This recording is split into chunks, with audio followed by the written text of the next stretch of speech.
alors, je ne sais pas si vous avez lu le programme que j'avais indiqué à la fin de l'année. Alors bon, dans les grandes lignes, il est resté sur le même esprit, mais alors, dans une version optimiste des choses, si je peux dire que j'ai beaucoup à travailler, j'ai beaucoup de choses à dire sur la géohistoire au début, donc je vais faire une deuxième séance. Je vais diviser en deux parties la partie historique, en fait. Et Alain aussi m'a indiqué m'a rappelé en tout cas que le cours s'intitulait « Géographie des Pyrénées et des autres grandes montagnes ». Alors j'avais prévu de mélanger dans une dernière séance un petit peu toutes les autres montagnes, mais bon, finalement on va peut-être consacrer un peu moins de temps aux Pyrénées et un peu plus d'intervention. Alors ça sera à partir du mois de février, sur d'autres montagnes que celles des Pyrénées.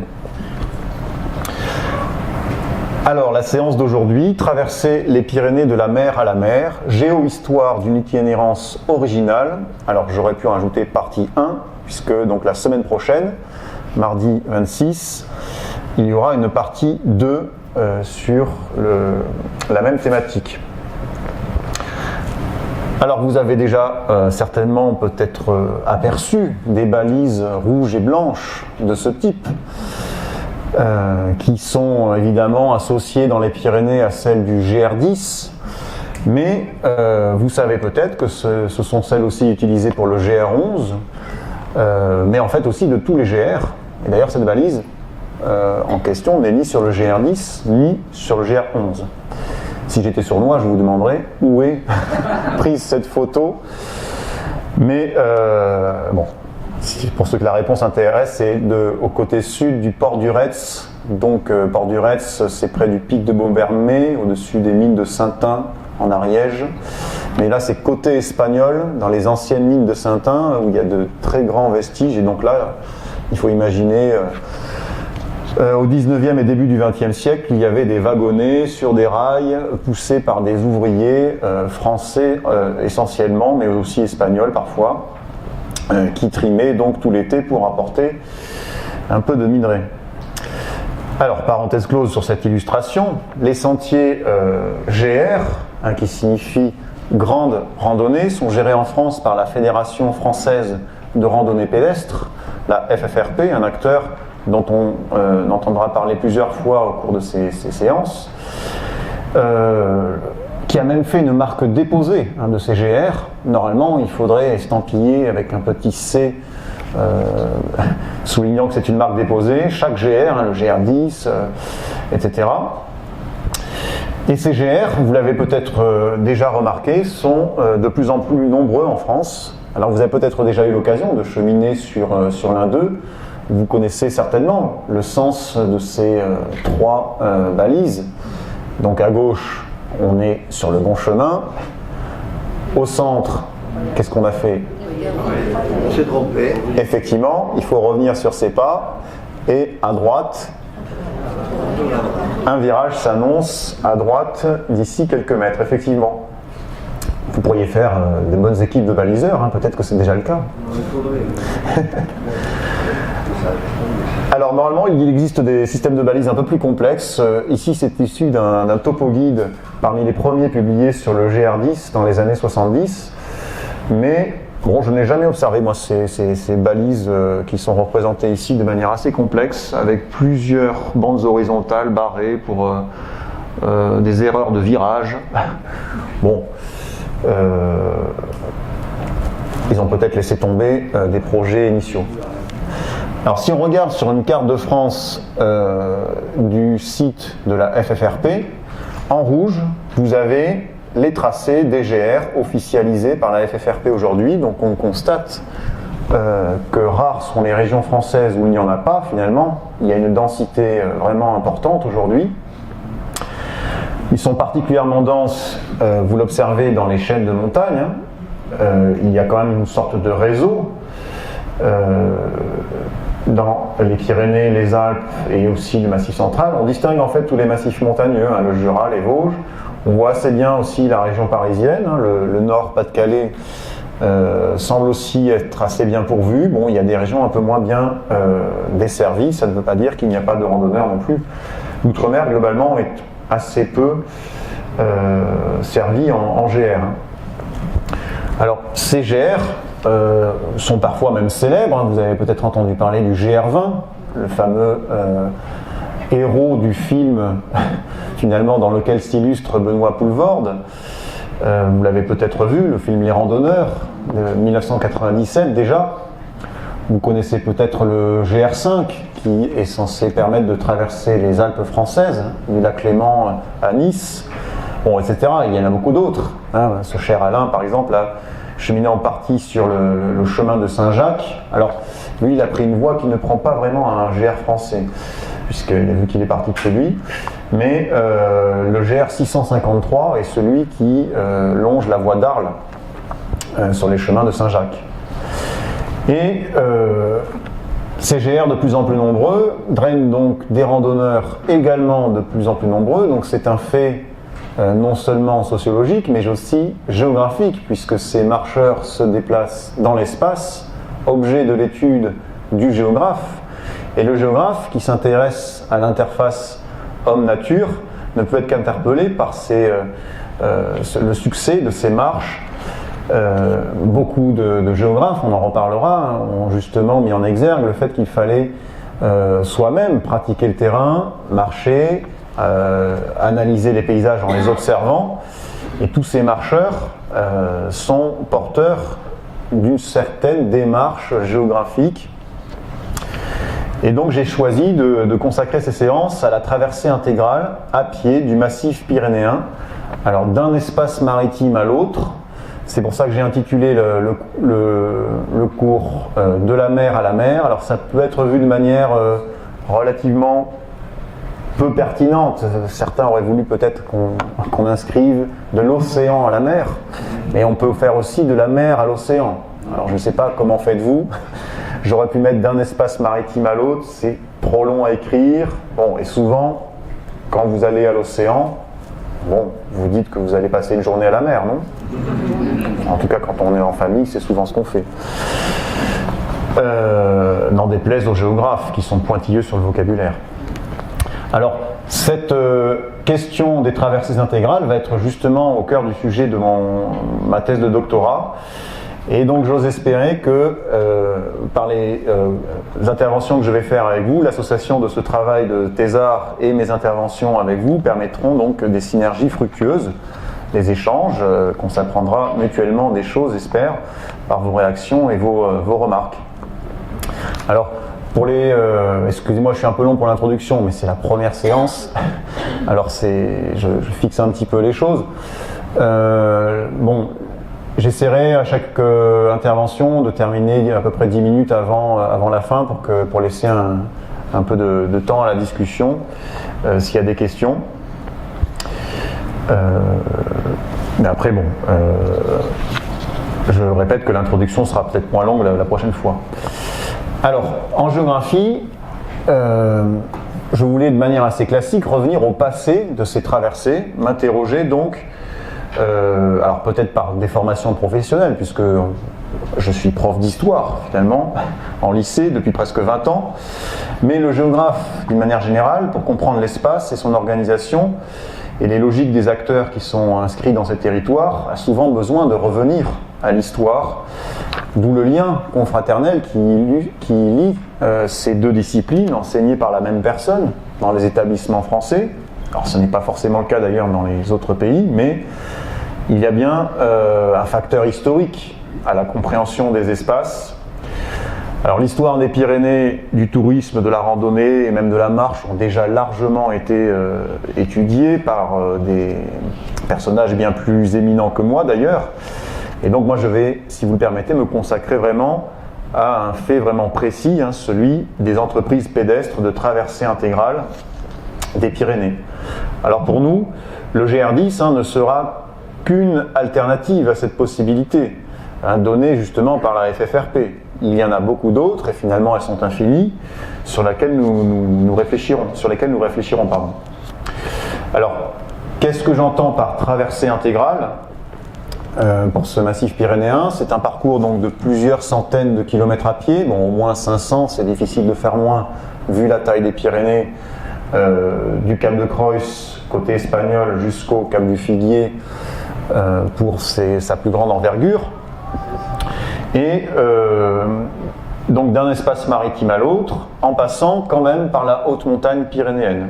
Alors c'est pour ça que je vais exclure les chemins de Piémont qui n'entrent pas dans la montagne pyrénéenne. Bon, c'est aussi par lien avec le cours qui est proposé ici, on est sur la géographie des montagnes, donc autant étudier des itinérances, comme disent les sociologues, qui passent par ce milieu montagnard. Alors les plus populaires des traversées sont bien sûr dans les Pyrénées les GR10 et les GR11. Vous avez peut-être entendu parler de la haute randonnée pyrénéenne. Alors au départ baptisée haute route pyrénéenne, désormais on emploie plutôt le terme de haute randonnée pyrénéenne, donc abrégé en HRP. On en parlera aussi dans sa conception et son histoire. Et ces trois possibilités les plus populaires ont un succès croissant. Alors, la géohistoire, c'est une branche à part entière de la géographie. Vous avez maintenant des spécialistes, dont le plus connu est Christian Grattalou. Je vais peut-être écrire son nom, puisqu'il y a un tableau. Alors, il ne faut pas que je fasse tomber quelque chose.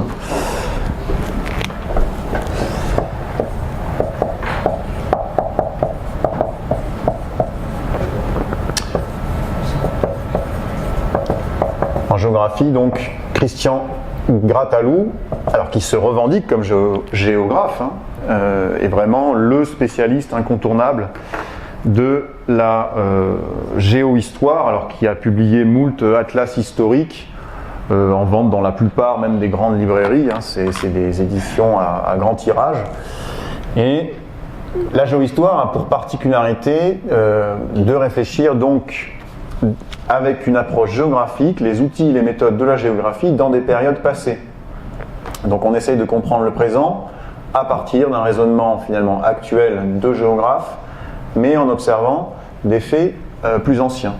Et donc c'est exactement ce qu'on va faire dans les 2 séances qui viennent, donc réfléchir comment les sociétés ont réussi à concevoir ces itinéraires, pourquoi certains ont émergé par rapport à d'autres, comment se sont construits finalement ces actuels itinéraires les plus utilisés pour traverser les Pyrénées donc de manière longitudinale plutôt par rapport à l'axe de la chaîne, d'un espace maritime à l'autre.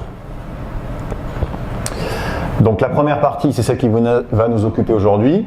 Nous verrons d'abord, alors c'est dans l'ordre chronologique quand même, pour garder un petit peu de cohérence, les périodes les plus anciennes, où sont apparues des idées de traversée intégrale. Donc aujourd'hui, spécialement le 19e siècle et le tout début du 20e. La prochaine fois, donc dans une semaine, nous parlerons spécifiquement de la géohistoire donc du GR10, du GR11 et de la HRP, et des évolutions ultérieures dans les périodes les plus récentes. Alors, revenons donc aux périodes les plus anciennes. Et évidemment, c'est avant l'existence même du GR10 et du GR11 et de la HRP qui sont apparus donc, globalement dans la deuxième moitié du XXe siècle. Avant cela, on a une période où a très lentement émergé l'idée d'une possibilité de traversée intégrale. Alors je vous propose pour commencer une citation de Georges Véron qui est entre guillemets l'inventeur de la HRP, la haute randonnée pyrénéenne, dans une préface qu'il a écrite d'un ouvrage qui retrace justement le parcours fait par messieurs Labourie et Pagès, Christophe Pagès et Jean-François Labourie. Donc vous avez peut-être entendu parler de monsieur Labourie qui est le directeur de la revue Pyrénées, avec le musée de Lourdes aussi, et donc édité aux éditions du Sud-Ouest. Georges Véron, donc, qui a écrit en 2004, il est mort en 2005, Georges Véron, il était né en 1933, inventeur donc de cette HRP. Alors, il disait, il nous arrive de contempler à perte de vue, tant à l'ouest qu'à l'est, des crêtes bleutées déferlant comme des vagues vers de lointains rivages. Comment ne pas rêver d'une grande traversée d'une mer à l'autre, sac au dos, en continu? Alors j'ai réussi à trouver dans ma bibliothèque personnelle une photographie qui retrace un petit peu cette image des crêtes bleutées en regardant vers l'horizon. Donc pour ceux que ça intéresse, là c'est pris en haut du pic de Bar-Longuère, 2802 mètres. Alors j'aurais dû écrire tous les toponymes et les noms propres sur mon diapo, ça aurait été peut-être plus simple.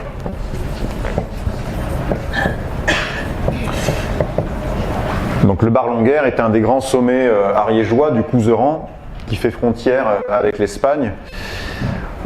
Au sud, vous avez en fait le refuge de Montgary et au nord, on n'est pas loin du Mont-Vallier finalement. On n'est qu'à quelques kilomètres à vol d'oiseau. Alors c'est un secteur extrêmement sauvage, mais bon, c'est une des photos qui correspondait le mieux à l'image évoquée par Georges Véron avec ses fameuses crêtes bleutées. Donc là, on regarde plutôt vers l'est. Alors, Georges Véron parle en homme du XXe siècle et même de la fin du XXe siècle en disant cela. Il pense certainement à ce qu'il a vécu lui-même. Et pour arriver à s'exprimer de cette façon, bon, il faut déjà avoir fait tout un chemin. En plus, il occulte un petit peu le fait que l'idée même de la traversée, elle n'est pas venue de lui, mais plutôt de son cousin par alliance, Joseph Ribas. Je ne sais pas si vous avez entendu parler de lui. Bon, c'est un grand nom, Joseph Ribas,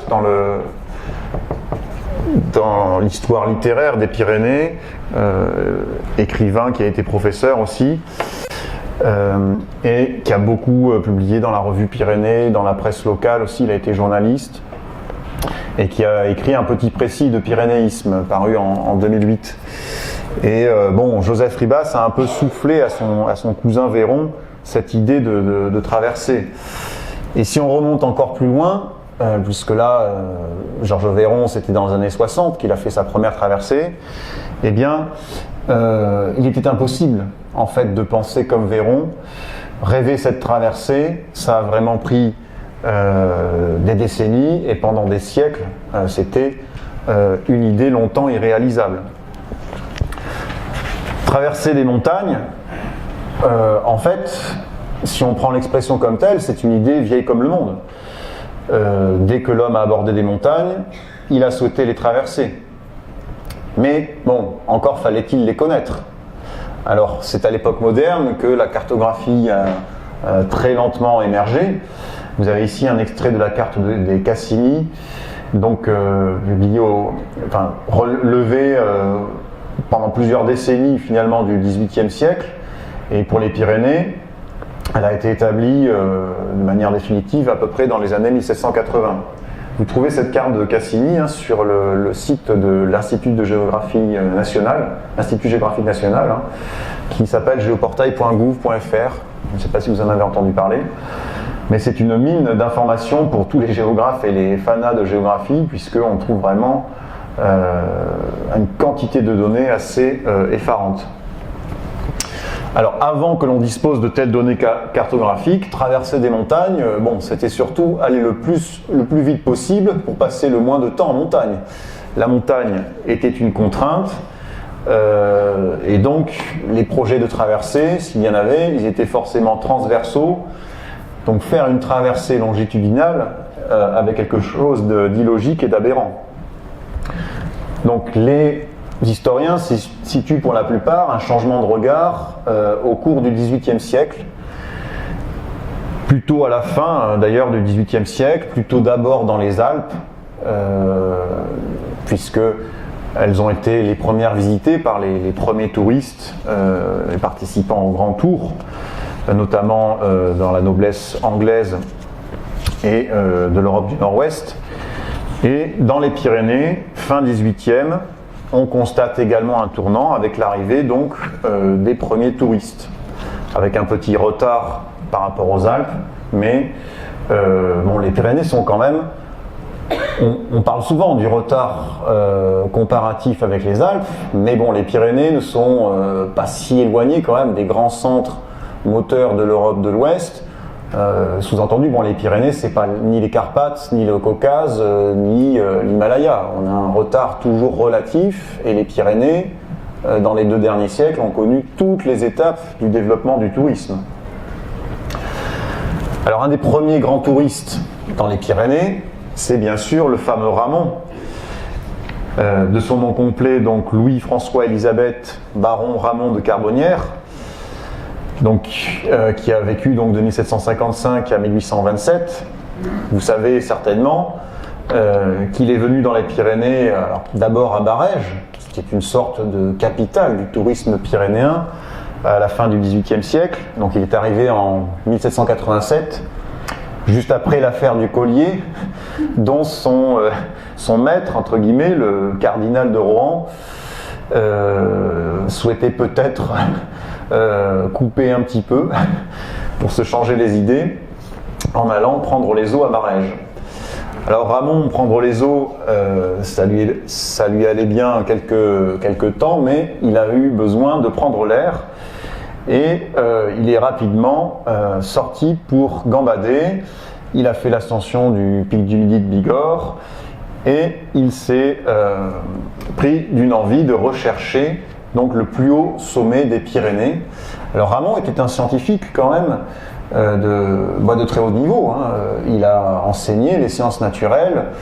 Il était extrêmement, pour l'époque, évidemment, dans les connaissances de l'époque, il était très érudit en géologie, en botanique aussi, et donc c'était un intellectuel de tout premier ordre. Alors il a eu aussi un rôle politique, mais ce n'est pas ce qui nous intéresse ici. Ce qui nous intéresse, c'est qu'il a eu quand même l'idée de parcourir donc sur plusieurs jours un espace de haute montagne pyrénéenne à la recherche donc du plus haut sommet. À cette époque-là, on ne savait pas que c'était le pic d'Aneto. Les levées d'altitude n'avaient pas encore été faites très précisément. Je vous rappelle que pendant longtemps, on a cru que c'était le Canigou qui était le point culminant des Pyrénées. Donc le Canigou est à 2700 et quelques mètres, donc on est quasiment à 600 mètres d'écart, presque 700 de l'Aneto. Mais c'est bien sûr la différence relative du Canigou. Quand on le voit depuis la plaine catalane, il produit une impression de hauteur assez prodigieuse. Et l'Aneto, il faut aller le chercher. On le voit très difficilement de la plaine, donc il ne produit pas du tout la même impression. Vous avez cette même impression, je pense, quand vous voyez le pic du Midi de Bigorre depuis Tarbes. Vous avez l'impression qu'il dépasse allègrement les 3000 mètres, voire 4000 même. Mais voilà, tout est relatif, et à cette époque-là, on commence à faire un petit peu de triangulation. J'ai vu que M. Cazenave-Pierrot vous avait expliqué ce que c'était lors de votre sortie. Alors pour ceux qui ont participé dans les incantats, il vous a expliqué que on relevait 3 points en connaissant précisément leurs altitudes respectives, les distances, on faisait de la trigonométrie et peu à peu comme ça on pouvait calculer l'altitude des différents points que l'on visait. Alors c'est à ça que procèdent beaucoup de scientifiques à l'époque. Mais d'abord il faut avoir l'intuition, à partir d'observation du paysage, de se rendre aux endroits les plus propices. Et vous savez peut-être déjà que les hauts sommets des Pyrénées, vu que finalement, alors vous avez peut-être, surtout avec mon prédécesseur, eu des notions de géologie, les hauts sommets des Pyrénées ont tous une altitude à peu près équivalente, ça se joue à 10-20 mètres près. L'Aneto est à 3404, le deuxième c'est les Posettes avec 3375, le troisième, le Mont Perdu, 3355, donc on est toujours à quelques mètres d'écart. Quand vous êtes un sommet qui se trouve à 100 km de vous, bon, ça relève de la prouesse d'arriver à sentir une différence. C'est même impossible. Donc quand Ramon est connu pour avoir fait la première ascension du Mont Perdu, il était persuadé d'arriver au toit des Pyrénées. Il dit, quand il arrive en haut, j'ai eu le plaisir de voir les Pyrénées à mes pieds. On s'apercevra quelques années plus tard que ce n'était pas le cas. Mais il avait bien remarqué quand même que dans le massif de la Maladeta, il y avait des points qui avaient l'air assez hauts quand même. Et donc il est parti. Alors à cette époque-là, on part très très rarement seul, surtout quand Ramon II Carbonnière, il faisait partie de la petite noblesse locale du nord-est de la France. Il a vécu beaucoup de son temps à Strasbourg. Ramon s'est entouré de guides. Alors il ne parle jamais de porteurs. C'est vrai que c'est très souvent, à cette époque-là, au XVIIIe, XIXe siècle, la plupart des marcheurs sont donc de la bourgeoisie, de la haute noblesse, donc ils ont généralement des porteurs. Mais très souvent dans leurs écrits, ils y font plus ou moins allusion de manière indirecte, en tout cas, ça n'apparaît jamais dans le récit de Ramon. Et il ne semble pas en avoir eu pendant ce petit périple, donc, d'une dizaine de jours. En tout cas, il avait des guides. Bon, les guides, vu la différence de classe sociale, pouvaient certainement servir de porteurs aussi, puisque c'était dans l'ordre des choses à cette époque-là, même si la Révolution s'annonçait. Alors en 1787, donc, Ramon a suivi le trajet que j'ai retracé en vert. Il est parti de Barèges, donc je ne vous présente pas Barèges, puisqu'on est ici dans les Hautes-Pyrénées. Juste au-dessus de Lucin-Sauveur et donc au pied du col du Tourmalet. Il franchit le Tourmalet, alors il descend sur Pailleul et il remonte. Alors les routes à cette époque-là, il y a des routes carrossables, mais vraiment carrossable, il faut le prendre au mot. Un carrosse peut éventuellement y passer. Le col d'Aspin est peut-être en voie d'être carrossable, mais pour lui, du point de vue pédestre, c'était beaucoup plus rapide de passer. Alors il appelle ça dans ses écrits la hourquette de Saint-Jean. Alors ça correspond plutôt à la hourquette d'Arrault, qui est à côté de la hourquette d'Ancizan, bien connue des amateurs du Tour de France, avant d'entamer une descente sur Arrault.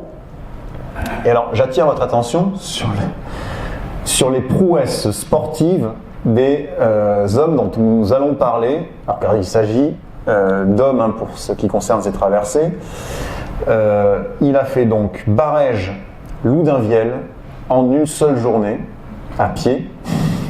Vous essayerez, en gravissant le Tourmalet et, pour simplifier, la hourquette d'Ancizan, avec le matériel, les chaussures de l'époque. Alors peut-être un guide qui lui portait peut-être son sac au moment où il était fatigué, je ne sais pas.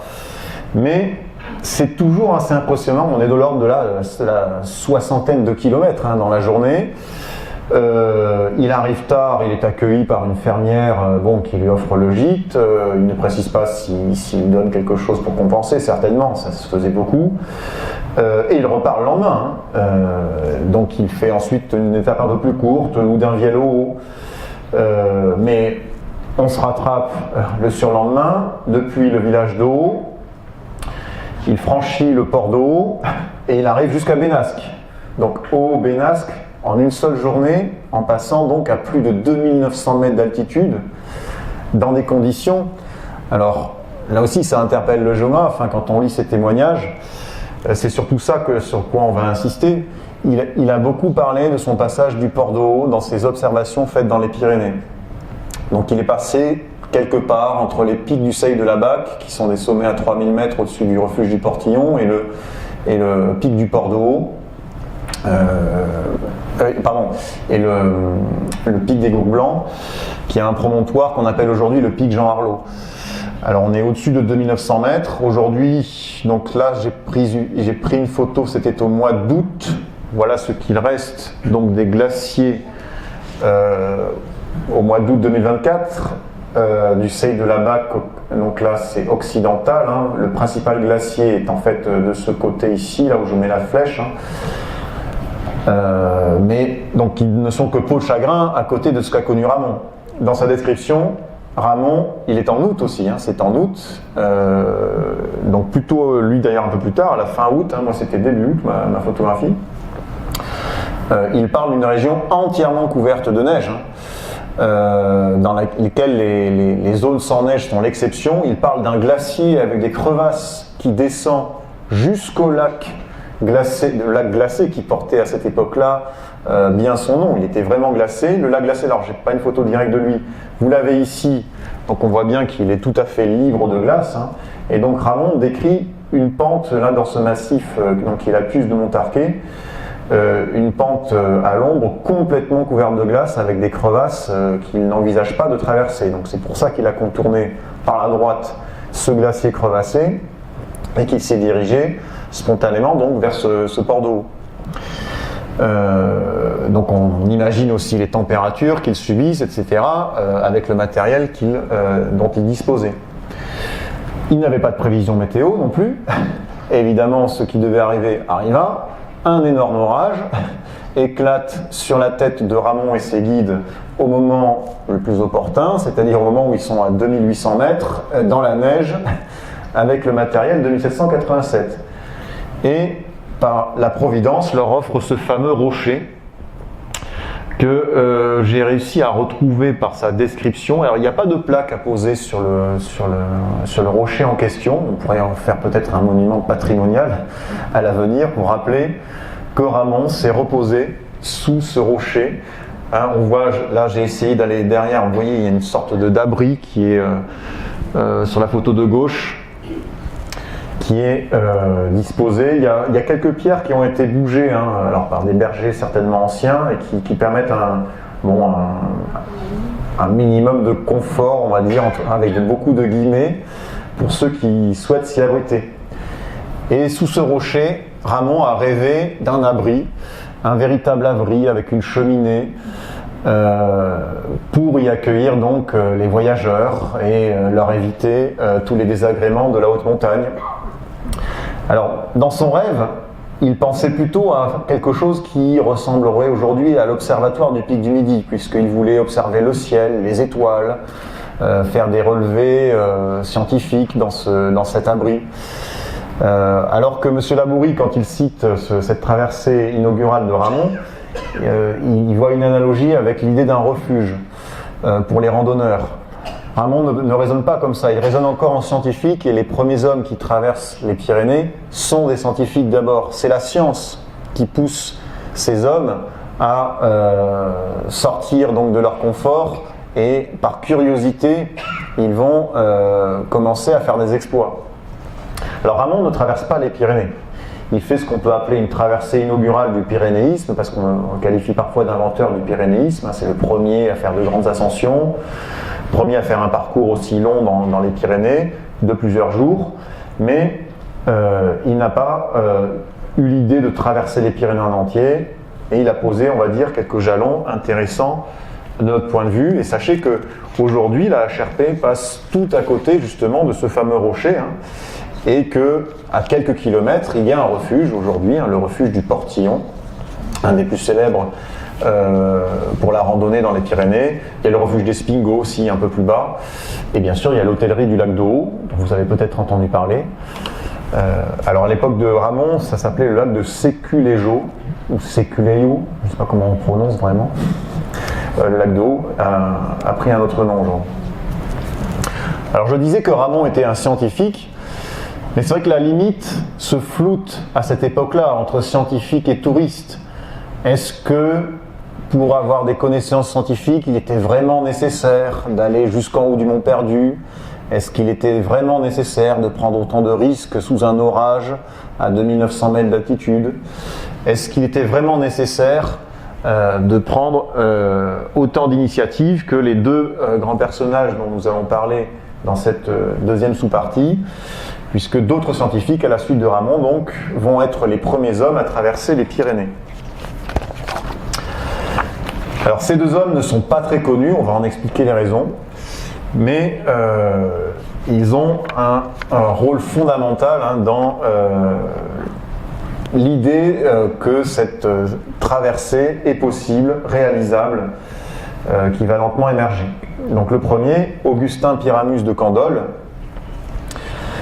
et le second, donc Johann Jakob Friedrich Wilhelm, alors on va abréger en Friedrich pour son prénom, hein, Frédéric, Parrot, alors je prononce à l'allemande, hein, Parrot, je pense qu'en français beaucoup de gens auraient l'intuition de dire Parrot, mais bon, alors, je sais pas, j'ai étudié l'allemand, c'est pour ça que j'ai tendance prononcer le T à la fin. Alors que doit-on à ces deux hommes? Alors d'autres scientifiques pensent à faire des relevés dans les Pyrénées sur des questions de géologie, de botanique, etc. Mais en général, ils se contentent d'observer depuis la plaine ou de recueillir des informations indirectes. Là, on est face à deux hommes qui, entre guillemets, vont mouiller la chemise et vont eux-mêmes entreprendre des traversées. Donc, De Candolle est le premier à avoir fait une traversée complète, et le premier aussi à l'avoir écrit. C'est vrai que peut-être que certains en ont fait une, mais on ne l'a jamais su, on le découvrira peut-être plus tard. Mais donc à l'été 1807, il fait un périple donc de Bayonne, de Perpignan jusqu'à Bayonne, dans le sens Méditerranée-Atlantique, que Alain Bourneton, un érudit donc spécialiste de l'histoire des Pyrénées, a retracé. Vous avez peut-être entendu son nom dans diverses publications. Il a publié de très nombreux livres sur les Pyrénées. Alain Bourneton donc a retrouvé les manuscrits de Candolle de façon assez émouvante d'ailleurs, parce que ces manuscrits ont été très longtemps perdus. Pendant longtemps, on savait que De Candolle avait fait une traversée des Pyrénées. Je vais vous expliquer pourquoi, mais on avait perdu ces manuscrits. Et ils ont été retrouvés dans les années 1990, donc il y a à peine 30 ans, en Suisse, à Genève, puisque De Candolle était suisse. Alors Augustin Pyramus de Candolle est un éminent scientifique. C'est un botaniste donc suisse qui a un côté génial. Il était aussi... il avait un côté inventeur aussi, très, très pratique, quasiment ingénieur pourrait-on dire. Il avait des connaissances, de toute façon à cette époque-là, on n'est encore pas loin de l'image du savant qui sait tout un petit peu dans toutes les disciplines, mais bon, sa spécialité c'était la botanique, et c'est à ce titre qu'il est embauché littéralement, il est en mission. Son voyage est une mission officielle, donc il a toutes les lettres de recommandation qu'il faut, tous les visas nécessaires, parce qu'on est quand même en 1807, à l'époque de l'Empire. Il va faire quelques incursions en Espagne. On n'est pas encore en 1808, mais on peut se douter que beaucoup d'Espagnols ne sont pas favorables forcément à des missions officielles françaises, et que encore quelques années plus tôt, on se tapait dessus entre Français et Espagnols. Et ça va reprendre quelques années après, ensuite. Donc l'époque n'est pas tout à fait sûre. C'est pour ça aussi que l'idée de traverser les Pyrénées pour un touriste, finalement, ça a quelque chose d'impossible également au niveau sécuritaire. Alors De Candolle est en mission officielle et il va faire un voyage. Alors, ça vaut la peine de vous expliquer. Alors déjà, c'est pas son premier voyage. Il a fait une première mission en Bretagne. Alors, Bretagne au sens large, il a parcouru tout l'ouest de la France. En 1807, donc, il fait ce qu'il appelle le voyage de Tarbes. Son ouvrage, ses notes, elles s'intitulent Voyage de Tarbes. Mais en fait, il a traversé tout le sud-ouest de la France. Il est arrivé, vous voyez, de Toulouse et même de Bordeaux avant. Donc, il a fait Bordeaux, Toulouse, Narbonne, Perpignan, Bayonne. Bayonne, ensuite, il remonte à Bordeaux. Et avant cela, donc, il avait parcouru le reste de la France. Il a fait 3000 km dans l'année 1807. Alors, pas uniquement à pied. Dès qu'il le peut, lui, c'est vraiment un scientifique qui vise l'efficacité. Dès qu'il le peut, il prend une mule, un cheval, etc. Mais alors, dans les Pyrénées, évidemment, c'est souvent impossible. Donc, il va être très souvent à pied. Le voyage à pied est la norme quand il se trouve dans nos montagnes. Donc dans son parcours, il a vraiment touché les deux extrémités de la chaîne, puisqu'il est allé jusqu'à Banyuls, le point de départ actuel du GR10 et de la HRP, si on fait le tracé du côté dans le sens Méditerranée-Atlantique. Après, vous voyez qu'il a suivi très souvent les axes des grandes vallées. Il a suivi donc la vallée de Prades, dans le département des Pyrénées-Orientales. Donc il a franchi le col du Puy-Morens, au-dessus de Montlouis, pour arriver ensuite... non, pardon, il est allé vers le Cap-Cyr, donc vers Formiguères. Et donc il est descendu ensuite dans la grande vallée de l'Ariège, donc en suivant la vallée. Il est passé par toutes les préfectures, puisque systématiquement, il s'occupe de relever. Il ramène aussi, avec justement des gens qui l'accompagnent, qui sont chargés de ça. Ils sont plusieurs à voyager ensemble.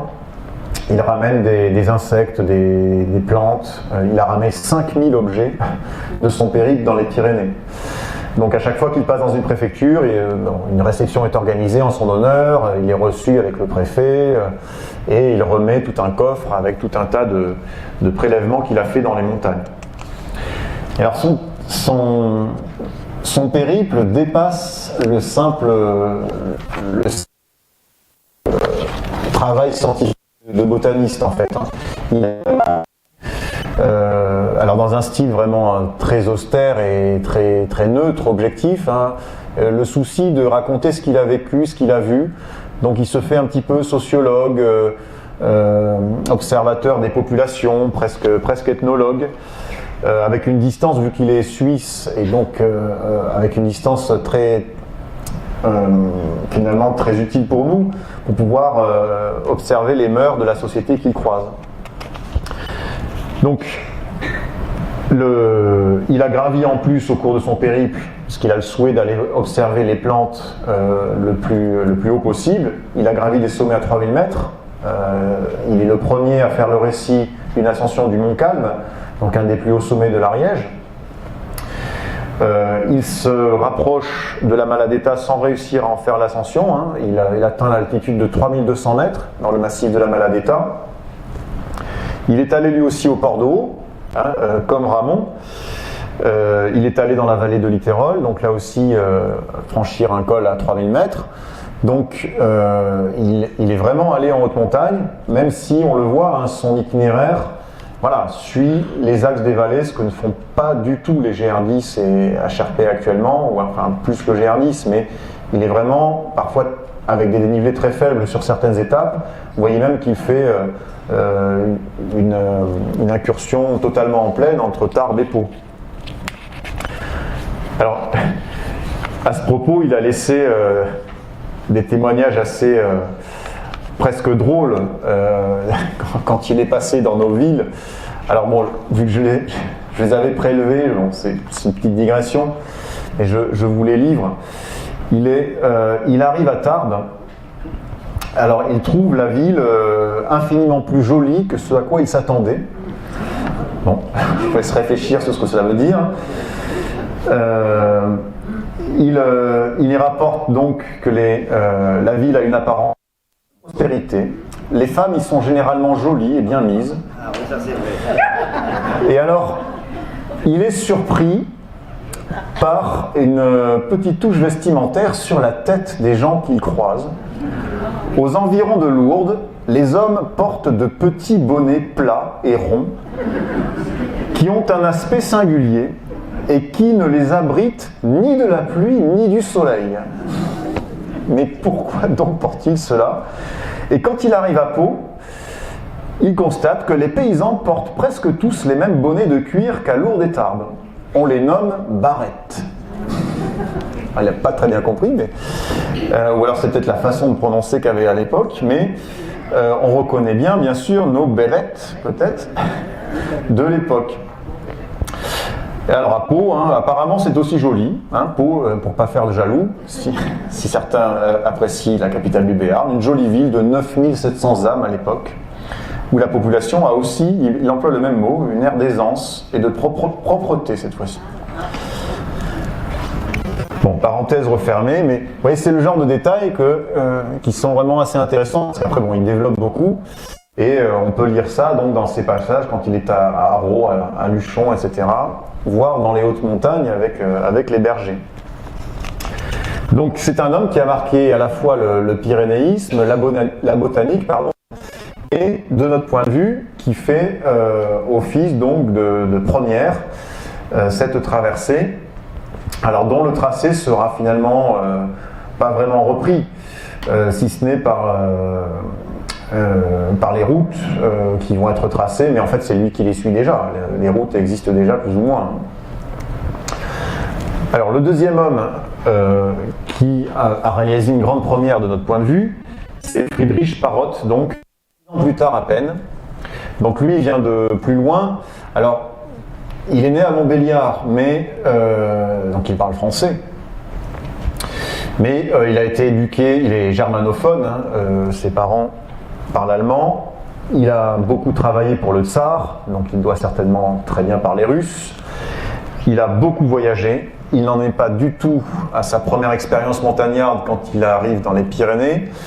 Donc monsieur Parrott, excusez du peu, avant les Pyrénées, a déjà traversé le Caucase de manière intégrale.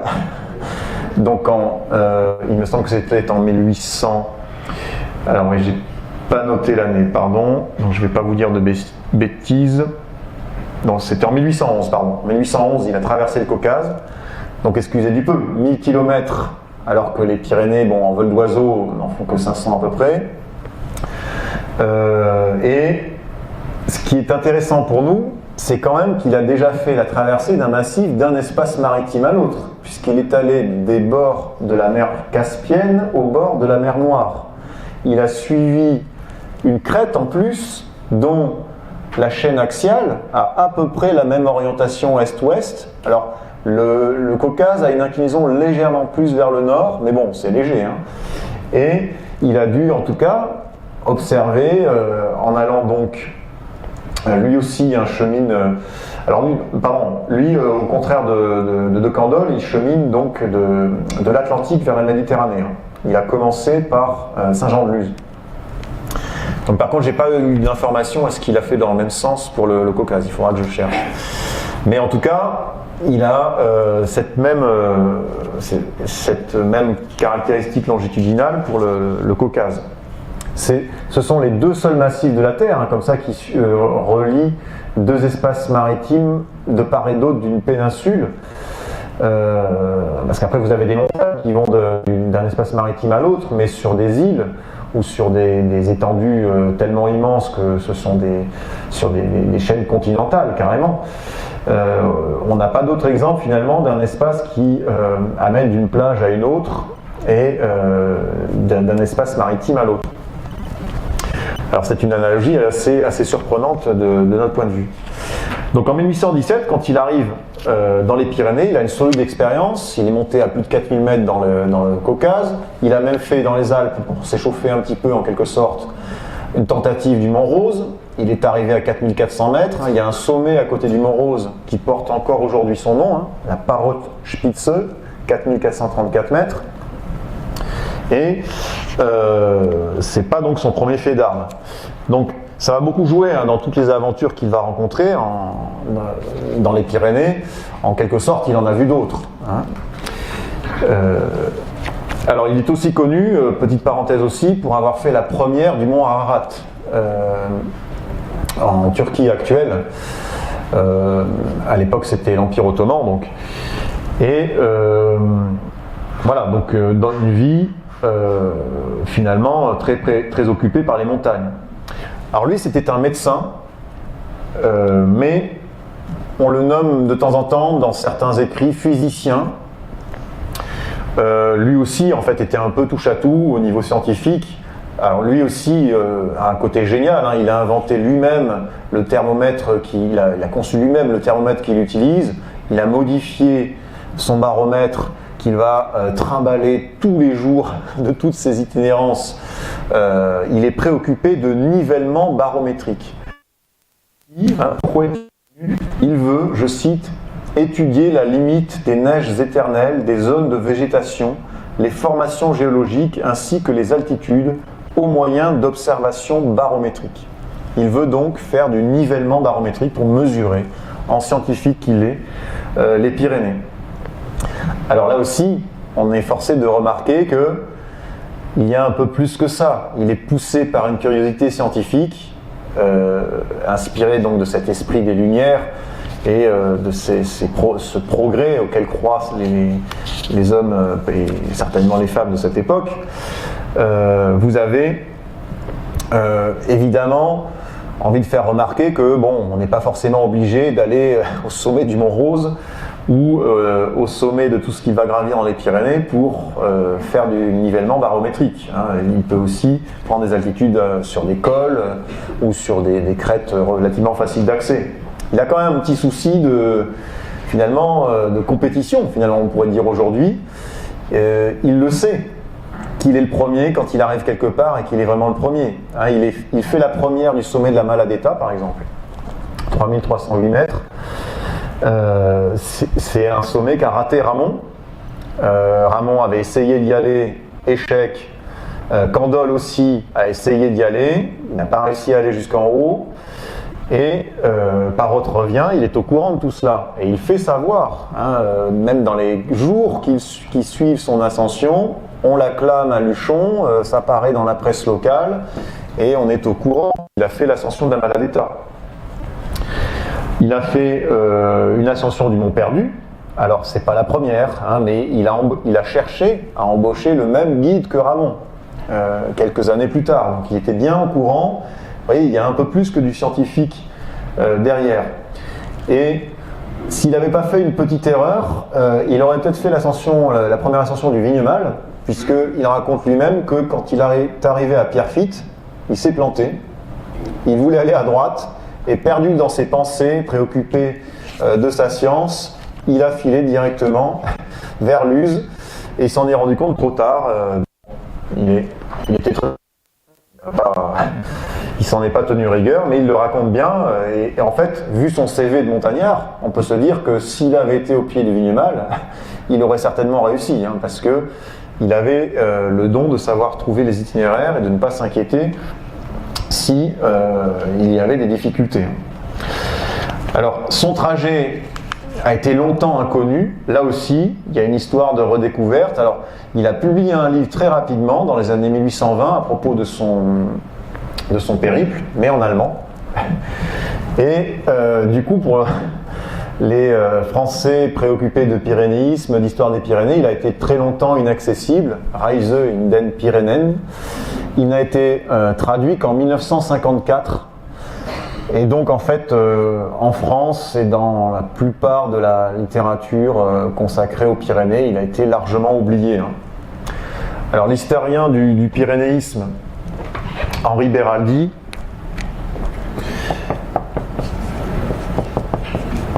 qui a écrit donc une somme qui s'entend aux Pyrénées, c'est la référence sur le 19e siècle des pyrénéistes. Beraldi a quand même entendu parler de Parrot, notamment grâce à la première de la Maladeta. Et il sait qu'il a traversé les Pyrénées, mais il minimise largement son rôle, certainement parce que Beraldi n'a pas forcément lu l'ouvrage en question en allemand. Et alors, voilà, finalement, il a joué un rôle assez négligeable dans la construction des itinéraires GR10 et HRP actuels. Mais ce qui est surprenant, c'est qu'il emprunte quand même de temps en temps des portions qui sont sur le GR10 aujourd'hui.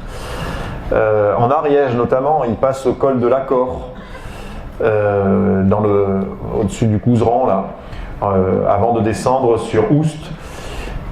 Il passe, alors lui aussi il passe à Gèdre, à Barège, où il y a toute une portion du GR10 qui va justement le long de la vallée de Barège et le long de la vallée de Gèdre.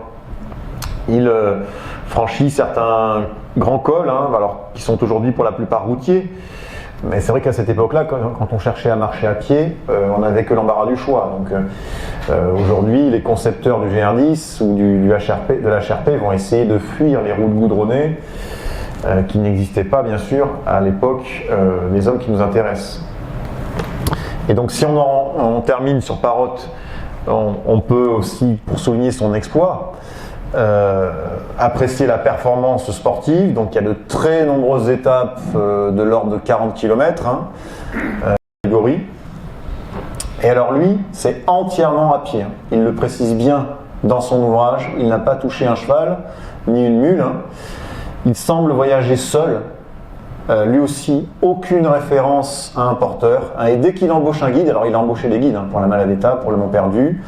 Dès qu'il est un peu perdu justement, il fait appel à un guide local. Donc il a pu être accompagné. Il emploie toujours le nous hein, dans ses écrits quand il est accompagné. Et dès qu'il se retrouve sans guide, il dit toujours je. Et ça ne ressort jamais, hein, jamais de référence à aucun porteur. Il est parti de Strasbourg à pied. Il a fait Strasbourg-Toulouse en 22 jours. Et ensuite, il est retourné à Strasbourg après être arrivé donc au Canet-Plage, à côté de Perpignan. Il est retourné à Strasbourg à pied. Donc, ça nous plonge dans une autre époque aussi où les gens étaient capables de marcher. Alors, peut-être que ces hommes auraient été aujourd'hui des sportifs de haut niveau qui auraient pu s'inscrire aux Jeux Olympiques. On n'en sait rien. Mais quand on fréquente des écrits historiques sur les marcheurs de l'époque, on se rend vite compte que l'être humain ordinaire était accoutumé à marcher beaucoup plus que nous aujourd'hui. Par exemple, les colporteurs, les marchands pouvaient, avec en plus tout un barda sur le dos, parcourir vraiment des dizaines de kilomètres dans la journée avec des dénivelés impressionnants. Hein. Vous aviez des marchands qui partaient de Saint-Lary et dans la journée ils étaient à la vallée de Plane, de Ristein, de l'autre côté de la montagne, en passant le port du Rumajou à 2500 mètres d'altitude. Hein. Donc 30-40 km, ça avait quelque chose d'assez ordinaire pour beaucoup de gens qui marchaient à l'époque. Rappelez-vous des grognards de Napoléon, hein, qui ont parfois marché 100 km en 2 jours, en livre en bataille, en plus. Hein, alors là, on a affaire à des jeunes hommes, effectivement, mais bon, de toute façon, Parrot et De Candolle n'ont pas fait ça ni dans leur adolescence, ni dans leur vieillesse. Hein. De toute façon, Parrot n'a vécu que 50 ans. Donc, ce sont des performances, alors certes impressionnantes, mais qu'il faut resituer dans un contexte où, finalement, l'être humain est capable de performances impressionnantes, même pour le commun du genre humain. Alors, on a suivi pour l'instant des scientifiques poussés par une curiosité, alors qui ne va pas s'éteindre. Il y a ensuite d'autres scientifiques qui vont être un peu plus sélectifs hein, dans leur cible, vont aller sur tel massif, telle préoccupation, et on n'a pas d'autres récits vraiment intégral de traversée comme ça d'un scientifique à pied au XIXe siècle. Mais les touristes vont s'y mettre. Et avec donc la fin des guerres napoléoniennes, l'apaisement côté français au XIXe siècle, on va avoir donc de plus en plus de touristes. Ah, vous savez, par contre, en Espagne, c'est un peu plus compliqué au XIXe siècle, avec les fameuses guerres carlistes notamment. Donc, je n'ai trouvé aucune référence à quelqu'un qui fasse une traversée touristique des Pyrénées espagnoles au XIXe. Si vous en avez une, ça m'intéresse beaucoup. Alors, les Pyrénées vont être explorées, mesurées, etc. Alors, la traversée touristique intégrale des Pyrénées va devenir pas un classique, mais assez fréquente. Hein. On a beaucoup de récits de touristes qui traversent les Pyrénées d'un côté à l'autre, dans plusieurs sens, parce que tout simplement, on a des guides touristiques hein, qui proposent même des traversées. Hein, vous avez un des plus célèbres, c'est le guide Johan.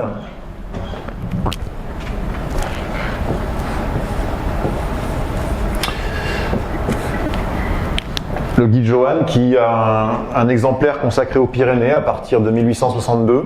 Il propose même une traversée à pied. Alors c'est des itinéraires qui suivent un peu finalement les routes goudronnées de notre époque aujourd'hui. Il propose quelques ascensions ponctuelles, mais ces guides Johan sont aussi faits pour le marcheur. Johan lui-même, Adolphe Johan, était un grand marcheur et lui aussi appréciait cette activité, donc il marchait beaucoup, notamment en montagne, alors plus dans les Alpes, mais il a consacré un guide aux Pyrénées qui est d'ailleurs préfacé par un géographe. L'introduction au guide Johan sur les Pyrénées a été rédigé par Élisée Reclus. Je vois aux réactions que M. Cazenave-Piarot a dû vous en parler, puisque lui aussi c'était un grand admirateur, d'Élisée Reclus. Alors, les guides sont assez nombreux, hein. Vous avez des guides anglais, le guide Murray par exemple, un guide allemand, le Reichard, etc. Donc on a des gens de plusieurs nationalités qui traversent les Pyrénées, qui en font le récit. Bon, c'est souvent assez pittoresque à lire, hein, ces traversées. Alors elles sont souvent teintées d'anecdotes, d'histoires locales. Bon, on pense beaucoup à cette époque-là encore aux guerres napoléoniennes, à l'Empire, puisque beaucoup de récits ont été faits sous le Second Empire. Mais voilà, ce sont en quelque sorte les ancêtres de ceux qui font la traversée GR10. Et en général, ces gens quand même... Enfin, moi, j'ai pas trouvé de récit de touriste qui fait ça à pied non plus. La plupart prennent dès qu'ils le peuvent une calèche, une diligence, voire le train. À partir des années 1870, dans les Pyrénées, on commence à avoir des voies ferrées. Beaucoup font des incursions en plaine aussi assez longues, donc ce sont des trajectoires relativement décousues, pas forcément très liées au GR10 actuel par exemple. Alors du côté sportif par contre, on va s'acheminer vers des performances assez intéressantes qui vont annoncer un petit peu l'esprit des randonneurs actuels qui font des traversées intégrales. Vous avez peut-être entendu parler des frères Cadier. Alors, issus de la vallée d'Aspe, ce sont les fils du pasteur Cadier qui a rédigé l'histoire de la vallée d'Aspe, Alfred Cadier.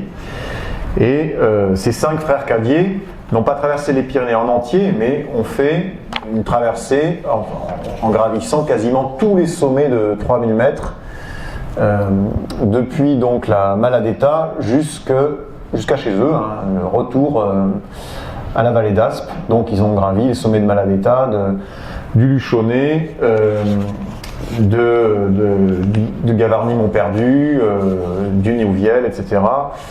Et en terminant par le massif du Balaïtous. Ils sont pris en photo ici, donc c'est au pied de la face nord du Mont Perdu, donc sur un glacier qui est évidemment en meilleure forme que celui d'aujourd'hui.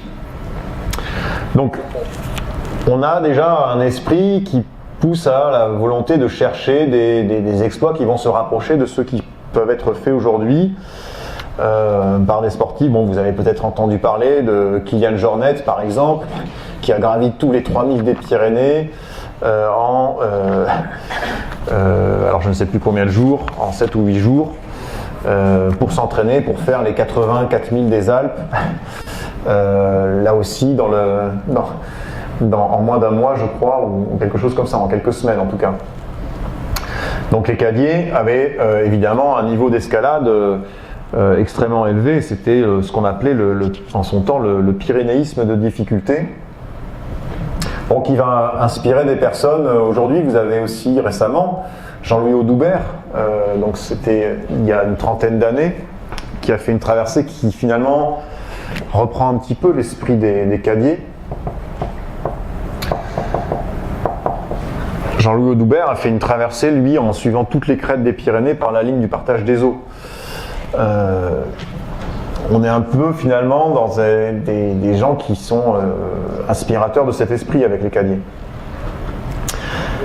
Mais on arrive surtout donc au début du XXe siècle à la première véritable traversée touristique d'un touriste donc qui n'est pas scientifique mais homme politique. Bon, il a une culture après générale extrêmement solide et impressionnante. Il a été maire de Saint-Gaudens pendant 37 ans, excusez du peu, sénateur.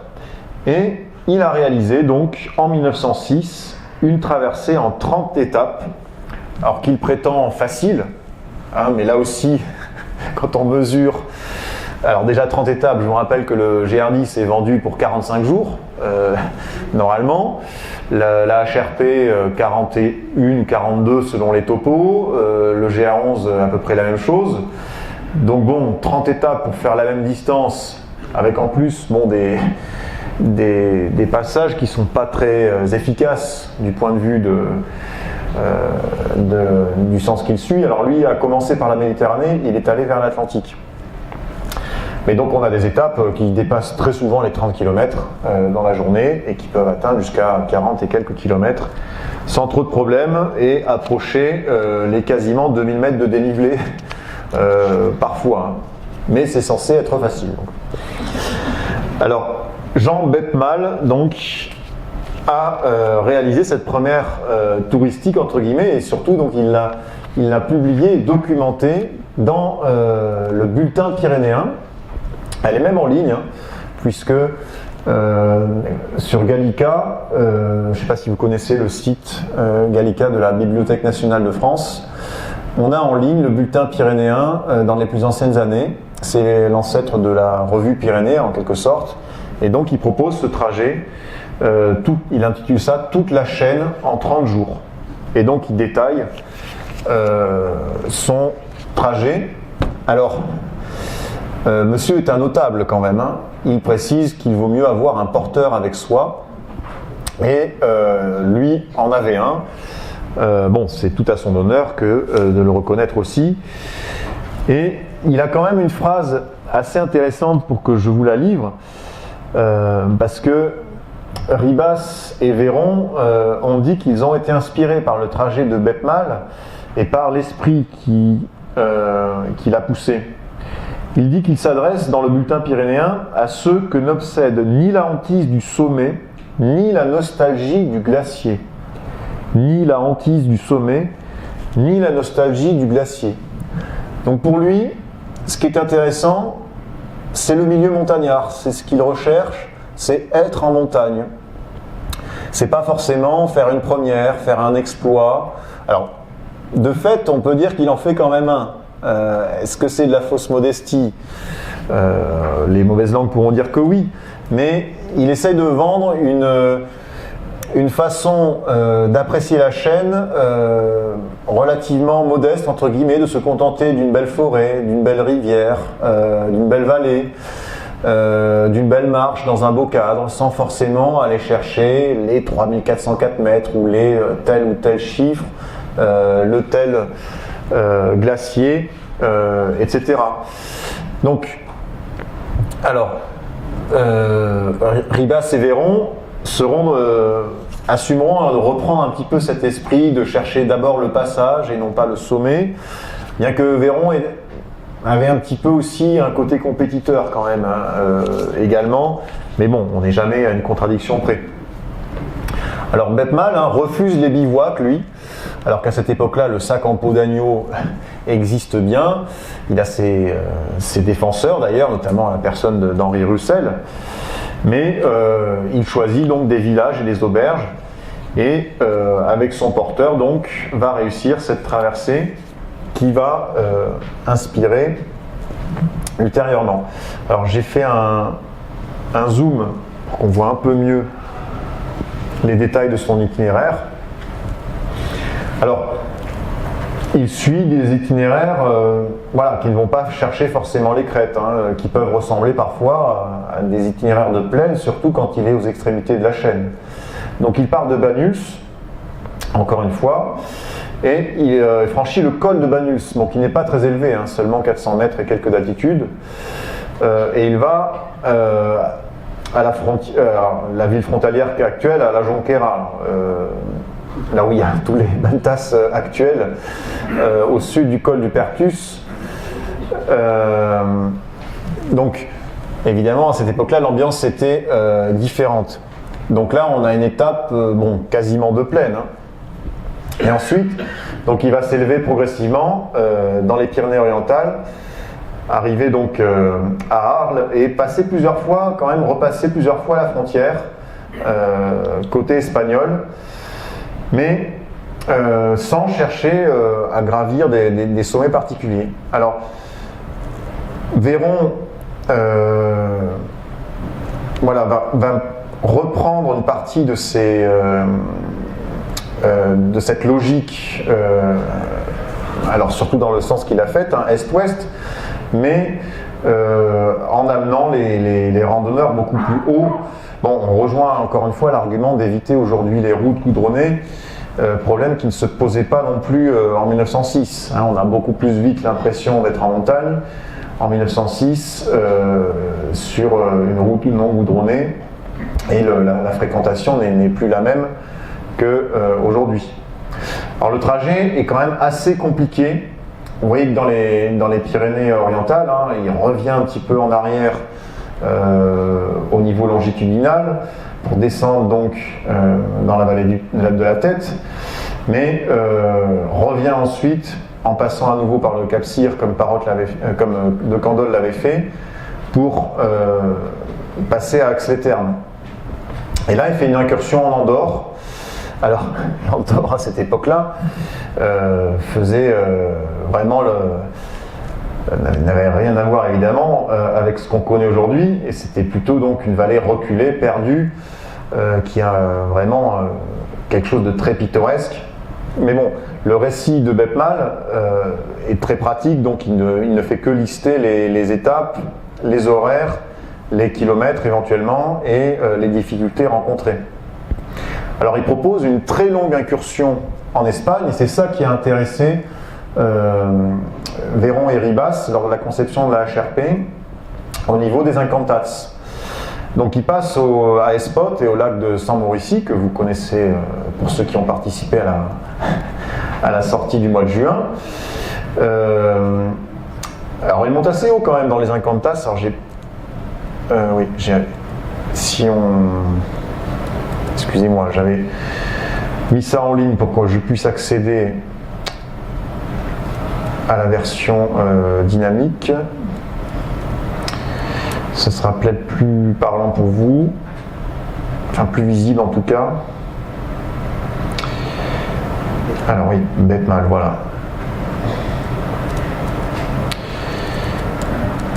C'est beau la technologie.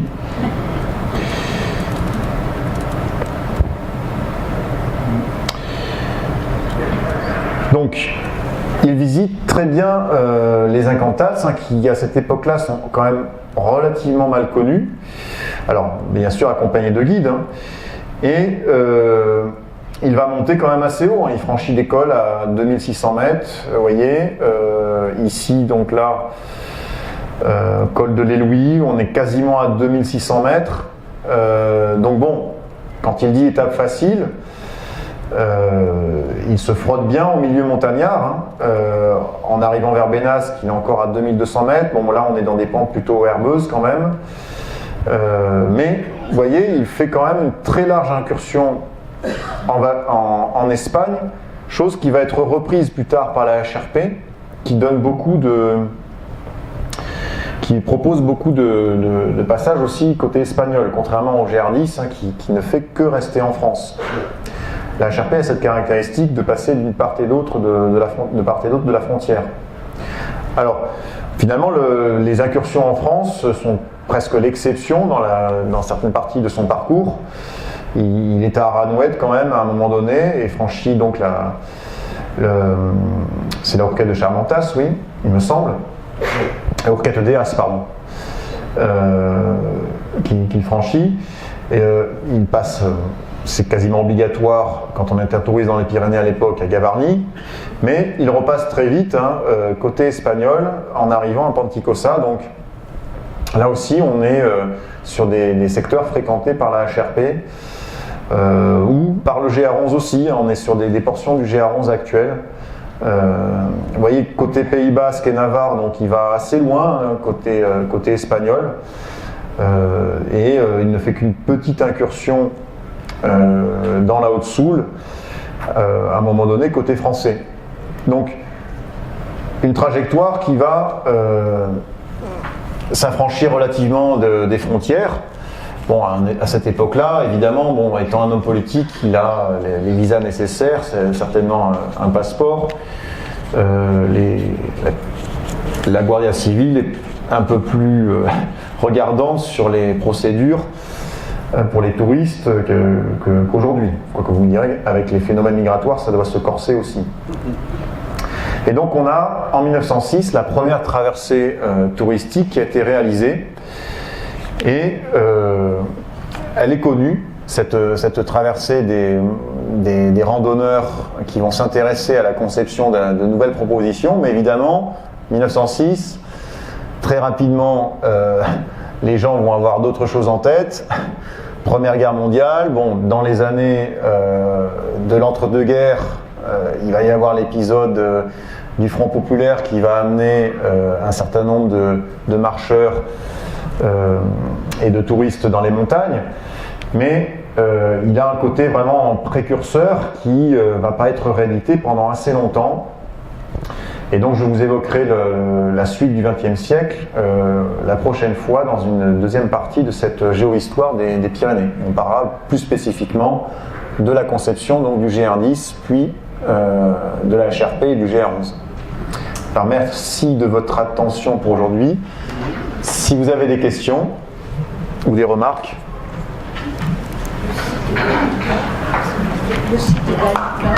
Oui.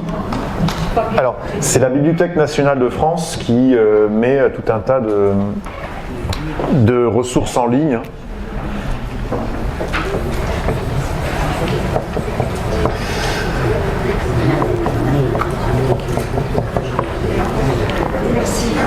Alors, ils ont un moteur de recherche interne et tout, mais c'est assez compliqué d'utilisation. Mais c'est très pratique quand on veut consulter des ouvrages anciens parfois, hein, et donc là on peut lire parfois intégralement des observations des Pyrénées faites par Ramon. Je pense que c'est sur Gallica par exemple. D'autres questions, pardon? Le GR10 aujourd'hui passe assez régulièrement sur les parcours bitumés. Est-ce que ça veut dire qu'au départ, il n'était que sur des sentiers? Alors oui, au départ ils avaient le souci d'éviter la route.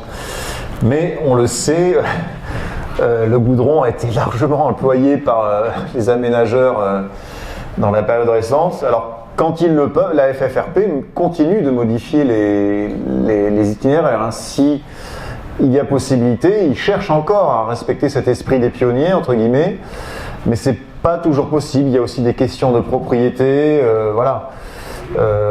Et je vous en parlerai, on a même maintenant des exemples de propriétés qui se ferment et qui envoient le tracé sur des routes goudronnées, faute de mieux, parce qu'on ne sait plus vraiment où passer et donc les possibilités se limitent. Alors que dans les années 60-70, il y avait vraiment des clubs de randonneurs qui étaient les chevilles ouvrières de ces itinéraires et qui avaient vraiment une allergie au bitume. C'est un mot qui est vraiment employé dans leur topo et leurs articles de presse, hein, et donc ils recherchaient vraiment à éviter ça. Mais c'est vrai que vous avez raison, aujourd'hui on en trouve, mais en fait c'est difficile à éviter, quoi. Il y a tellement de zones qui ont été atteintes par les routes goudronnées que...